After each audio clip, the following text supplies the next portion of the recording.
भारत में कोविड-19 वैक्सीन की किल्लत को लेकर केंद्र सरकार विपक्षी पार्टियों के निशाने पर है। आए दिन राहुल गांधी समेत कांग्रेस के नेता प्रधानमंत्री नरेंद्र मोदी को देश में वैक्सीन की किल्लत को लेकर जिम्मेदार ठहराते हैं।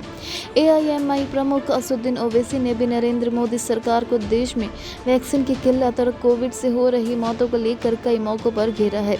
इन सब मुद्दों को लेकर आज तक के डिबेट शो हल्ला बोल पर बीजेपी के प्रवक्ता शाहनवाज हुसैन और असदुद्दीन ओवैसी के बीच जमकर बहस देखने को मिली। असदुद्दीन ओवैसी ने कहा कि बीजेपी वैक्सीन को लेकर झूठ ही बोलती आई है।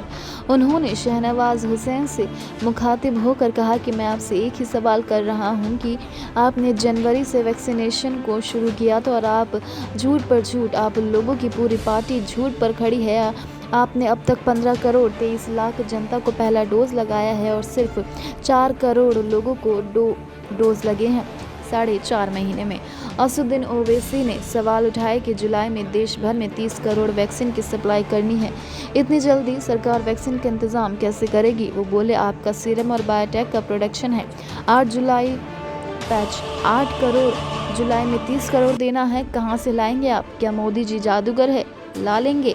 आप झूठ इसलिए बोल रहे हैं कि मोदी सरकार ने सुप्रीम कोर्ट को इस महीने एफिडेविट लिख कर दिया था कि जनवरी तक हम 75 करोड़ वैक्सीन लगा लेंगे। असदुद्दीन ओवैसी ने कुछ वैक्सीन का नाम लेते हुए शाहनवाज हुसैन से कहा कि आज आप नाम ले रहे हैं कोविशील्ड, बायोई, जेनेवा, स्पुतनिक। अरे भाई, वीरेंद्र सहवाग ने तो लंबे लंबे छक्के मारे होंगे, सही मारा होगा, लेकिन आप तो इतना लंबा लंबा झूठ बोल रहे हैं, कम से कम झूठ तो कम कर लीजिए।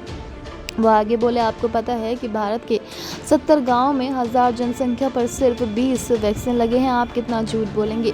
4 लाख लोग मर चुके हैं, लाशों को ज़मीन में दफनाया जा रहा है, कुत्ते उनकी लाशों को खा रहे हैं। बताइए आपकी सरकार क्या कर रही है? आप कहते हैं कि मोदी बड़ा काम किए, मोदी की वजह से ही 4 लाख लोग भारत में मारे गए हैं।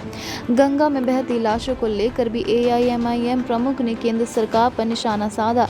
उन्होंने कहा कि मोदी कहते हैं कि गंगा किनारे ऑर्गेनिक फार्मिंग हो रही है, नहीं, वहाँ लाशें बह रही है। वो भड़कते हुए बोले कि आपकी हुकूमत महल में बैठकर हुकूमत कर रही है, सपने से निकलकर हकीकत में आइए मोदी जी। अगर वाकई में आपने रेल के प्लेटफॉर्म पर चाय बेचा है तो मोदी जी, मैं आपसे अपील करता हूँ कि देश के प्लेटफॉर्म पर आइए।